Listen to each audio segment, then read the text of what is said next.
Dear students, welcome back to my channel physics SPC moving charges and magnetism का एक अच्छा question. An infinitely long hollow conducting cylinder with inner radius r by 2 and outer radius capital R carries a uniform current density, important density along its length. The magnitude of the magnetic field B is the function of radius distance r from the axis, best represented by। तो सबसे पहले figure बनाते हैं, समझे। Next page पर करता हूँ, यहाँ पे करता हूँ कि मेरे पास एक लॉन्ग सिलेंडर है। इसकी इनर रेडियस तो r/2 है और आउटर रेडियस r है। ये r/2 और ये वाली रेडियस r, कुछ इस तरह से है।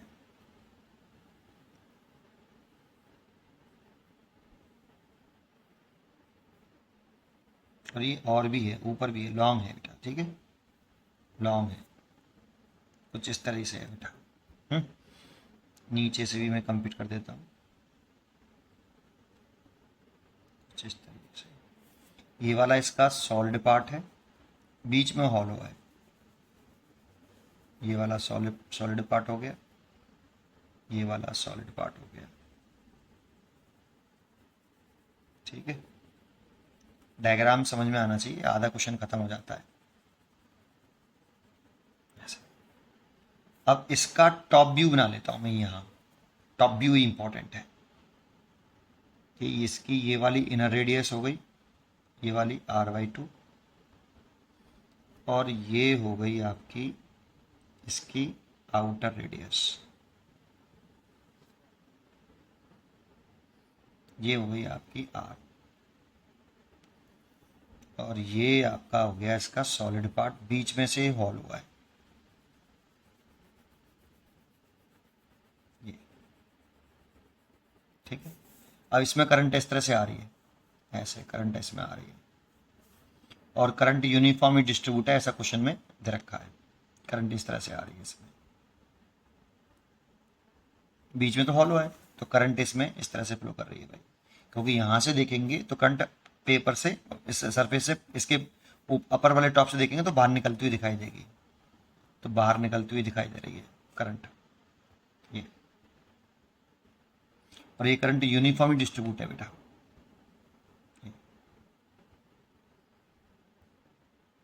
मान लो ये सारी जो करंट है जो मैंने दिखाई है, टोटल करंट आई है। करंट डेंसिटी के टर्म में लिखें तो वो करंट डेंसिटी यूनिफॉर्म है, जे बराबर क्या होता है, करंट इनटू एरिया। तो करंट आई लेट किया है, एरिया लिखेंगे तो कितने एरिया क्रॉस सेक्शन में करंट है वो सोचना पड़ेगा। तो इसमें तो करंट है ही नहीं, तो कितने में है, पाई, इस पूरे एरिया में से पाई r² में से कितना घटा लो, पाई r/2 का स्क्वायर, तो r²/4। इतने एरिया ऑफ क्रॉस सेक्शन में ये करंट फ्लो कर रही है, total current I. Current density equal to होता है J upon area of cross section, normal area of cross section. तो ये हो गया बेटा। इसको सॉल्व करना चाहो तो आप ऐसे सॉल्व कर सकते हो, इसमें से 4 LCM ले लेंगे तो 4πr² माइनस के πr², 3πr², 3πr² और यहाँ पे 4। तो ये आपका करंट डेंसिटी हो गई, इसकी करंट में लेट करी मैंने आई। अब देखो, आपको अगर इसके इनसाइड किसी पॉइंट पर मैग्नेटिक फील्ड निकालना होगा, इनसाइड, जैसे इस पॉइंट पर मैग्नेटिक फील्ड निकालना है, ठीक है, तो इस वाले पॉइंट पर मैग्नेटिक फील्ड निकालोगे तो एम्पियर सर्कुलर लॉस निकाल लो। सिमेट्री से एक यहाँ पर एम्पियरियन लूप बना लो, सर्कुलर लूप, ये एम्पियरियन लूप बना लिया ये, ठीक है। और इसमें सेंस ऑफ रोटेशन रख लो, मान लो कि सेंस ऑफ रोटेशन ये है, तो ये dl हो गया ऐसे, ये dl की डायरेक्शन हो गई, और b की डायरेक्शन भी सिमेट्री है तो b की डायरेक्शन भी ऐसी होगी, तो b और dl के बिटवीन एंगल 0 डिग्री हो गया। तो इस वाले पॉइंट पर अगर मैं मैग्नेटिक फील्ड निकालूं लूप 1 के लिए, तो line integration B dl cos 0, b1 के लेता हूँ इसको, बराबर μ0 इंटू आई इनसाइड, जो इस एम्पियरियन लूप के इनसाइड करंट है, तो इसके अंदर तो कोई करंट नहीं है बेटा यहाँ पे, तो करंट 0 है। तो करंट अगर 0 है तो ये वाला पोर्शन 0 हो गया, b1 cos 0 बाहर आ गया, cos 0 के लिए 1 dl का इंटीग्रेशन करेंगे तो लिमिट लिखेंगे। अगर इसकी रेडियस मैंने ये वाली स्मॉल r मानी और ये स्मॉल r लेस देन है किससे, r/2 से, ठीक है। तो 0 से 2πr, क्योंकि इसका टोटल लेंथ जो सरकमफ्रेंस की होगी वो सरकमफ्रेंस के बराबर आएगी। तो b1 इंटू 2πr बराबर 0, दैट मीन्स b1 0। तो जब r की वैल्यू लेस देन r/2 है तो मैग्नेटिक फील्ड 0 है, पहली बात। तो देखो ये लेस देन r/2 में मैग्नेटिक फील्ड 0 है, तो ये वाला चॉइस तो गलत हो गई, क्योंकि यहाँ पे मैग्नेटिक फील्ड दिखा रहा है वो। ये हो सकती है, ये हो सकती है, ये हो सकती है, लेकिन ये नहीं हो सकता, ये तो निश्चित हो गया लेस देन r/2 वाले केस में, ठीक है, फर्स्ट हो गया। अब एक काम करते हैं, अगर मैं स्मॉल r r/2 के बराबर भी रख लेता हूँ ना, तब भी आप सोचो, अगर मैं यहाँ पे स्मॉल r की वैल्यू r/2 के बराबर रखूँ और यहाँ पर मैं एक एम्पिरियन लूप बनाऊँ ऐसे इसी के ऊपर, अभी भी इसके अंदर जो एम्पिरियन लूप के अंदर जो करंट होगी वो अभी भी 0 होगी, चेक करो। और अगर करंट 0 होगी तो अभी भी इस r बराबर r/2 के लिए भी मैग्नेटिक फील्ड 0 ही होगा बेटा। तो r बराबर r/2 पे भी मैग्नेटिक फील्ड 0 होगा। तो मैग्नेटिक फील्ड अगर 0 होगा तो देखो इसमें तो r बराबर r/2 पे मैग्नेटिक फील्ड दे रखा है, इसमें भी दे रखा है, तो ये भी गलत, ये भी गलत, यही चॉइस सही हो गई, डी चॉइस इज करेक्ट।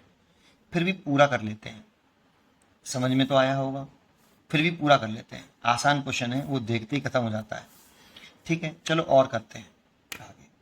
अगर अब आप अगर सोचो, अगर मैं इन दोनों के बीच में यहाँ पर अगर मैं मैग्नेटिक फील्ड निकालता, आर पे जाके ये आर, ये डिस्टेंस आर मान लेता, और ये जो डिस्टेंस है आर वो कुछ इस तरह से है कि वो स्मॉल आर r/2 से तो बड़ा है और कैपिटल आर से छोटा है ना, इस बीच में कहीं निकाल लें, ठीक है। तो इस जगह पर अगर मैं एम्पिरियन लूप बनाता, इस जगह पर मैं एक एम्पिरियन सर्कुलर लूप बना लेता ऐसे। अब करंट की डायरेक्शन ऊपर है, तो जिधर करंट की डायरेक्शन हो ना उधर ही सेंस ऑफ रोटेशन बना लो। मान लो इधर मैंने सेंस ऑफ रोटेशन बना लिया ऐसे, अगर मैंने सेंस ऑफ रोटेशन ऐसे बनाया, इस जगह पर ऐसे बनाया है, ठीक है, तो डीएल की डायरेक्शन तो ये हो गई डीएल, और इस करंट कैरिंग वायर की डायरेक्शन भी मैग्नेटिक फील्ड की डायरेक्शन ऊपर है, करंट की डायरेक्शन ऊपर है तो मैग्नेटिक फील्ड की डायरेक्शन निकालूंगा तो राइट एंड पाम रूल से मैग्नेटिक फील्ड भी ऐसे आएगा, तो मैग्नेटिक फील्ड की डायरेक्शन भी यही हो जाएगी, तो डीएल की डायरेक्शन भी यही और मैग्नेटिक फील्ड की डायरेक्शन भी यही इस वाले पॉइंट पर। तो इस वाले पॉइंट पर अगर हम बात करें, इसे B2 के लिए था मैंने, उसे B3 के लेता हूँ इसके लिए, इस लूप के लिए यहाँ पे जो मैग्नेटिक फील्ड है वो B3 मान लेता हूँ, ठीक है। तो एम्पियर सर्किट लॉ लगाऊं तो integration B3 vector dot DL dot उठा लिया, डायरेक्ट लिख देता हूँ, B3 DL cos 0 डिग्री बराबर म्यू इंटू करंट इनसाइड वाला लिखना है, कौन सा लिखना है, इनसाइड, जो इस लूप के अंदर हो। अब लूप के अंदर जो करंट होगी, देखो ये वाला तो होलो पोर्शन था भाई पूरा, इतने वाले पोर्शन में जो करंट है, देखो इतने वाले पोर्शन में करंट है,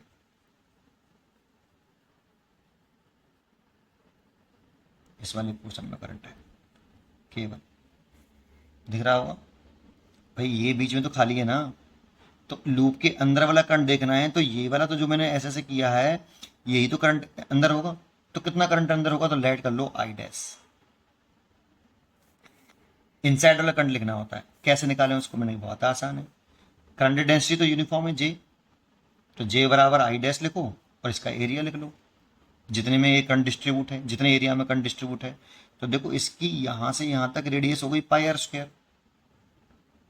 माइनस, और ये वाला घटा दो इसमें से, ये वाला इस पूरे एरिया में से अगर ये वाला एरिया घटा दूंगा तो ये काला काला वाला एरिया बच जाएगा बेटा, और इसी में तो करंट डिस्ट्रीब्यूट है हमारी, तो क्या लिखें πr²/4,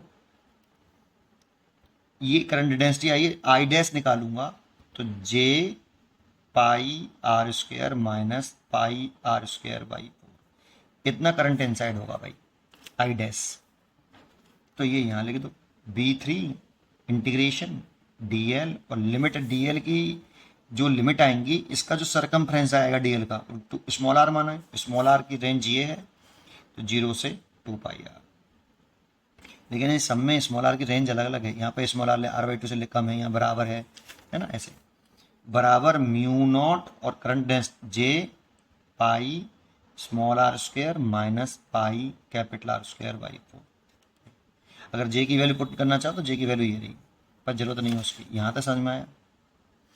अब देखो B3 तो ये हो गया, और ये हो गया 2 पाई स्मॉल आर, और ये हो गया म्यू0 जे, ये pi R square minus pi R square by 4, ये आया।